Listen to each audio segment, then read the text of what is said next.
Agora eu vou te falar uma pergunta que muitas pessoas querem fazer essa pergunta. Por que que a gente, né, não foca na Terra? Por que que a gente quer fazer missões espaciais? Que porra de missões espaciais? Olha lá, tem muita gente que tem raiva do Elon Musk. É isso. Por que que tá gastando tanto pra ir pra lá, o Jeff Bezos? Por que que essa galera tá com essa visão? Eu já vi, eu sei por quê, mas eu queria que você também falasse. E por que que essas missões... que tipo, me deu um exemplo de uma missão que foi bastante significativa pro nosso mundo, sabe? Tipo, porra, a gente foi lá, a gente conseguiu fazer tal coisa, isso aqui na Terra foi isso, resolveu nisso. Por que que essas missões, por que que a gente tá rolando essa corrida pro espaço, sabe? Tá. Vamos colocar um ponto bem... Tem três situações bacanas aqui de contar. A mais simples, que é pra qualquer pessoa entender. Você vai lá assistir a Champions League, lá na França. Exato. Mas tem gente que não pode ir até a França assistir. Vai assistir na televisão. E ele tá assistindo na televisão por quê? Porque tem um satélite que está distribuindo essa comunicação para você poder ver na televisão. Belo Então, se exemplo. você gosta do futebolzinho e não entende por que que o espaço serve, bom, se você gosta de futebol, agradeça ao satélite que está lá em órbita, ajudando a distribuir os sinais e você assistindo ao vivo aquele jogo. Bacana. Esse microfone. Agora, uma segunda situação. Existem células do nosso corpo, por exemplo, pegar uma doença, câncer.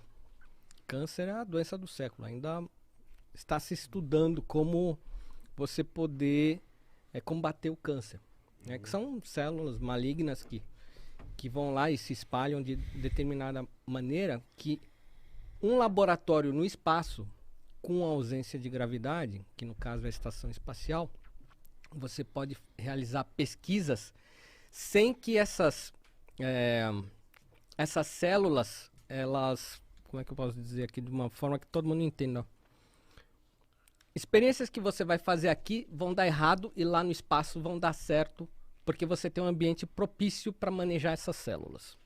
E aí descobrir qual é a cura ideal para o câncer. Então, o espaço pode ajudar a descobrir curas de doenças que hoje são incuráveis. Uma terceira situação. Existe um ser microscópico, aliás, ele é quase desse tamanho aqui, ó. Ele tem 1 milímetro de tamanho. Pouca gente sabe que ele é o ser mais poderoso da Terra. Um ser desse tamanho. Olha só como é a mãe natureza, né? Chama-se tardígrado. Já ouviu falar? Nunca. Ninguém nunca ouviu falar nesse ser. E o tardígrado é um ser que já foi levado no espaço. Ele é quase um micróbio. Aliás, tem milhões de tardígrados em qualquer musgo que você olhar, preso a uma árvore, tem vários lá. Você pega um microscópio, você olha lá, você vai ver vários desses bichinhos. Joga no YouTube lá, tardígrado, você vai ver esse bichinho nadando no musgo. Levaram esse bichinho, descobriram, deixaram ele do lado de fora da espaçonave, tomando radiação do Sol. E ele não sofreu mutação. Esse bichinho pode ser, inclusive, a cura do câncer. Estão hoje estudando o tardígrado para isolar a vitamina ideal, que de repente com um comprimido você toma e você se livra do câncer. Caralho. Olha só como é que é a ciência, até onde vai a ciência. Então tá aí. Esse tardígrado, ele sobrevive não só no espaço, sobrevive a um bombardeio de radiação, ele sobrevive à ebulição, água em ebulição e água em estado de gelo. Por isso é o ser mais poderoso da Terra. E olha só, ele tem 1 milímetro de tamanho. E pouca gente sabe, você pisa nele todo dia e não sabe. E esse bicho pode salvar a humanidade do câncer. Quem foi o foda que viu isso, cara? Quem falou, nossa, vou pegar esse micóbrio aí, sei lá, e vou levar pro espaço. Olha isso, cara. Como que os cientistas são foda demais, mano. Então, você vê que as pessoas pensam em tudo, né? Fazem testes, né? Então, o tardígrado é um cobaiazinho que pegaram e falaram assim, caramba, como é que ele sofreu toda essa radiação aqui, a gente expôs ele a toda essa radiação, ele conseguiu regenerar as células dele. Falaram, opa, esse aqui pode estar aqui a cura do câncer nesse bichinho. Nossa, então, estão estudando tomara. o DNA dele. E Isso aí, você só e citou assim que três coisas, né? Três coisas bem básicas, Eu né? vi uma parada do Jeff Bezos, ele falando que eu falei, cara, esse cara tá viajando, mas que viagem louca. Ele falando que, tipo assim, além ele quer fazer tipo um planeta lá em cima Cara, eu não sei nem explicar direito o que ele quer fazer. E você deve saber de algumas coisas dele, que ele quer fazer tipo uma civilização no espaço e etc. E ele sabe que talvez isso não vai vir com ele vivo e etc. Mas tipo assim, a preocupação desses caras é genuína, vamos dizer assim, mas... Salvar a Terra, salvar a humanidade. Por incrível que pareça, muita gente não compreende. Mas nós já sofremos de 4 a 5 situações de extinção de massa na Terra. Isso já foi estudado. Como é que se sabe tudo isso, né? Então, qualquer geólogo, uma pessoa que estuda ou biologia e tudo mais, hoje existem fósseis que você consegue datar aqueles fósseis e descobrir a idade daquilo lá. Eu fui pro deserto do Atacama, que é esse deserto mais seco do mundo, eu vi conchas no deserto. Eu falei, ué, como é que aqui no deserto tem concha? Aquela concha é pré-histórica, ali tinha mar ali em cima. Então tem uns caras que pegam assim, ó, com uma pazinha, um pouquinho de terra, coloca ali na amostra, no experimento microscópio e descobre que geologicamente a Terra sofreu várias transformações. Caramba. E essas transformações muitas vezes acontecem por adventos que vêm do espaço. Então, dizem, né, uma das teorias é que os dinossauros foram extintos. A gente já sabe que existiu dinossauros. Os esqueletos deles estão lá, estão em vários museus.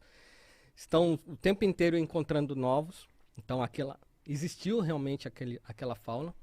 Já se sabe que há 60 milhões de anos existiu e, de repente, por um momento significativo, eles desapareceram repentinamente. O que se sabe, caiu naquela mesma época um meteoro, né, que atingiu a região. Malandro, olha o tamanho dessa porra. É assim, o que acontece? Ele chegou na bacia, onde hoje é a região de Yucatán, no México, tem o Golfo do México ali. Naquela região ele caiu. Eu fui lá com um submergível para ver isso aí. Nossa, que da hora, mano. E aquilo lá caiu a uma velocidade tal que é o equivalente a 100 mil bombas de Hiroshima. 100 mil bombas de Hiroshima. Para pra pensar, aquela bomba que acabou com a cidade de Hiroshima, multiplica por 100 mil, foi a queda daquele meteoro. E o que acontece? Quando cai um meteoro desse... Então eles pegaram, queimaram antes de tocar o solo. Ele cava tão profundo que toda aquela terra sai pro lado, volta para a atmosfera e volta como larva de fogo, em outra velocidade. Ou seja, um meteoro cria vários outros meteoros, Verdade. ajudando a acabar com tudo. E fora o efeito estufa dessa explosão. Então cobriu a Terra de nuvens, com a Terra coberta de nuvens, acabou com a fauna vegetal. Os bichos também conseguiam respirar.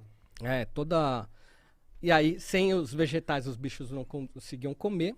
E foi um evento de extinção de massa. Isso há 60 milhões de anos atrás. Então, isso já foi estudado. Opa, aconteceu um evento desse. Coincidiu com um evento da queda de um meteoro. É isso, estamos ligando o raciocínio, né? E isso pode acontecer a qualquer momento. Nós somos seres frágeis. Hoje a gente tem que dar... Não dá pra antecipar gratidão. uma parada dessa? Então, o que acontece? Existem telescópios que estão vigiando alguns asteroides que são considerados muito perigosos. Então já tem nomes esses asteroides que são considerados perigosos. Existem pessoas olhando esses telescópios e a NASA disponibilizou até um software para colocar em escolas infantis para transformar em diversão de criança ficar procurando novos asteroides. De uma maneira muito fácil. Olha, ó, se você vê alguma coisa andando aqui, seleciona. Se não tiver nome, você pode dar o nome para aquilo ali.